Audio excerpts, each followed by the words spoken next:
এত কষ্ট করে রাম মন্দিরে এসে যদি ভালোভাবে দেখতে দেওয়া না হয় তাহলে কতটা খারাপ লাগে বলো তো। তো হ্যালো এভরিওয়ান, এত তাড়াতাড়ি যে আমরা অযোধ্যার রাম মন্দিরে চলে আসতে পারবো সেটা তো আমরা কখনোই ভাবিনি।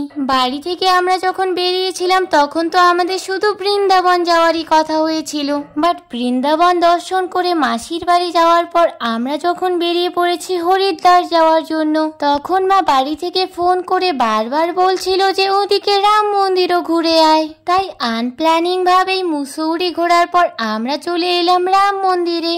আর অযোধ্যা স্টেশন থেকে কিন্তু মন্দির একদমই পাশে, তাই আমরা হেঁটে হেঁটেই যাচ্ছি। আর রাম মন্দিরে যাওয়ার জন্য সেরকম আমাদের কাছে ড্রেস ছিল না বলে গায়ে দেওয়ার জন্য এরকম 4 জনে 4টা ওড়না কিনে নিয়েছি। অযোধ্যার স্টেশন থেকে মন্দির পাশে হলেও এত রোদের মধ্যে হাঁটতে হাঁটতে তো আমরা হাঁপিয়েই গেছি। আগে তো ভেবেছিলাম মন্দিরে হয়তো সেরকম একটা ভিড় নেই, বাট যতই মন্দিরের দিকে এগিয়ে যাচ্ছি দেখতে পাচ্ছি দর্শনার্থীদের প্রচুর পরিমাণে ভিড়। আর এখানে এসে আমি যা বুঝলাম, আমাদের এত তাড়াতাড়ি এখানে আসা একদমই উচিত হয়নি, কারণ এখানে এখনো চারিদিকে শুধু কাজই চলছে। আরো কিছুদিন পরে আসলে হয়তো সবকিছু কাজ কমপ্লিট হয়ে যাবে, তারপর মন্দিরের চারিদিকটা দেখতে আরো বেশি সুন্দর লাগবে। আর দেখো, এদিকে আমরা চলে এসেছি মন্দিরের প্রায় একদমই কাছাকাছি। আর এখানেই আমাদের জুতো, ফোন সবকিছুই রাখতে হবে। এখানে যেরকম প্রচুর পরিমাণে দর্শনার্থীর ভিড়, সেই জন্য কিন্তু খুব সুন্দর ব্যবস্থাও করে দেওয়া রয়েছে। জুতো, ফোন, টয়লেট সবকিছুরই খুবই ভালো ব্যবস্থা। আর মোবাইল যেহেতু আমাদের এখানে রেখে যেতে হবে, তাই পুজো দেওয়ার পর তোমাদের সাথে দেখা হচ্ছে। আমাদের পুজো দেওয়া কমপ্লিট। পুজো দেওয়া মানে ভিতরে তো সেরকম পুজো দেওয়ার ব্যবস্থা নেই, দর্শন কমপ্লিট আর হচ্ছে 1 ঘন্টা ধরে লাইন দিয়ে যেতে হবে, বাট 1 মিনিট ভিতরে দাঁড়াতে দেবে। যাও যাও যাও যাও বলে দেখতে দেখতে চলে যাও। হাঁটতে হাঁটতে প্রচুর হাঁপিয়ে গেছি, সেই জন্য একটু বসে পড়ছি আমরা। আর এখন 3টা পার হয়ে গেছে, সকাল থেকে এখনো কিছু খাইনি, 1 কাপ চা পর্যন্ত না, সেই জন্য একটু আগে খাবো। খেয়ে দিয়ে তারপর হচ্ছে বাকি বন্ধ করতে হবে। জয় শ্রীরাম, জয় শ্রীরাম, জয় শ্রীরাম। মন্দির দর্শন করার পর একটু বসে রেস্ট নিয়ে এখন আমরা যাচ্ছি বাইরে কিছু খেতে। আর খেয়ে তারপর আমরা এখানকার সব বাকি মন্দির, দশরথ ভবন, কনক ভবন সেগুলো দেখতে যাব। আর সত্যি কথা বলতে এখানে এসে আমরা মন্দিরের সামনে গিয়ে যত কিছু না দেখতে পেলাম, তার থেকে বাড়িতে বসে ফটোতে কিন্তু অনেক ভালোভাবে দেখতে পেয়েছি, কারণ মন্দিরের ভিতরে তো 1 মিনিটও দাঁড়াতে দেয়নি। আর এখানে যেহেতু মোবাইল অ্যালাউড নেই, তাই তোমাদেরকে কিছুই দেখাতে পারলাম না।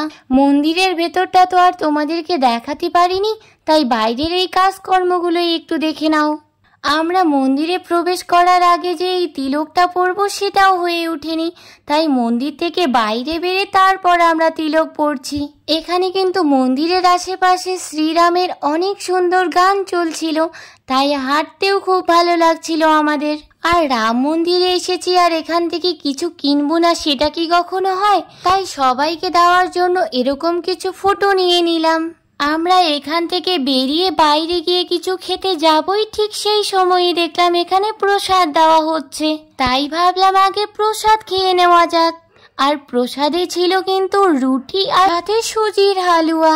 এই প্রসাদটা খাওয়ার পর আমাদের পেট একদমই ভরে গেছে, আর তাই আমরা বাইরে কিছু না খেয়ে এখন যাচ্ছি নেক্সট আর একটা মন্দিরে, যেটা কিনা এই রাম মন্দির থেকে একদমই পাশে, হেঁটে হেঁটেই যাওয়া যায়। তাই আমরা হেঁটে হেঁটেই যাচ্ছি হনুমানগড়ি মন্দিরে। আমরা লোকেশন দেখে মন্দিরে এলাম, তাই তো আমরা একেবারে মন্দিরের সামনে চলে এসেছি। এরপর এখানে এসে লাইনে দাঁড়ানোর পর আমরা দেখতে পাচ্ছি আমাদের পিছন দিকে বিশাল বড় লাইন। আমরা কিন্তু অজান্তেই এত বড় লাইন না দিয়ে মন্দিরের একদম সামনে চলে এসেছি। আর ভিতরে ঠিক কতটা ভিড় এবার তোমরা দেখতে পাবে।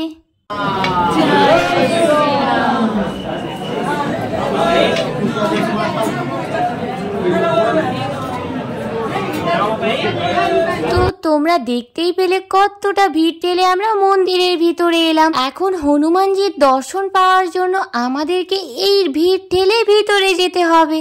তো দেখা যাক এই ভিড় ঠেলে কতক্ষণে আমরা সামনে পৌঁছই আর কতক্ষণে মেলে আমাদের হনুমানজির দর্শন। প্রচুর ভিড়, ওই জন্য আমরা পিছনে দাঁড়িয়ে আছি। মাসি বলছে একটু ভিড় কমবে, তারপর ভিড় কমবে না, এরকম ভাবেই দেখতে লাগবে। আমার মাসির কথা, ভিড় কমবে তারপর আমরা ভালোভাবে গিয়ে দর্শন করব। বাট এখানে তো ভিড় কমার কথাই নয়, তাই এই ভিড়ের মধ্যে মন্দির দর্শন করে আমরা বাইরে চলে এসেছি। এরপর আমরা হেঁটে হেঁটে যাচ্ছি কনক মহলের দিকে।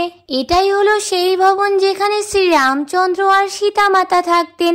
রাজা দশরথ তাদের দুজনের জন্যই এই মহলটা বানিয়ে দিয়েছিলেন। আর এই কনক মহলটা বাইরে থেকে যতটা বড় মনে হচ্ছে, ভিতরে কিন্তু তার থেকেও বড়। আর শ্রী রামচন্দ্রের মহল বলে কথা, তাই বড় তো হবেই। আর আমরা তো এই মহলের চারিদিকটা খুবই ভালোভাবে ঘুরে দেখব। তো এই কনক মহল আর অযোধ্যার বাকি সব দর্শনীয় স্থানগুলির ভিডিও নিয়ে দেখা হচ্ছে তোমাদের সঙ্গে নেক্সট ভিডিওতে। আর ততক্ষণ পর্যন্ত তোমরা সবাই ভালো থেকো।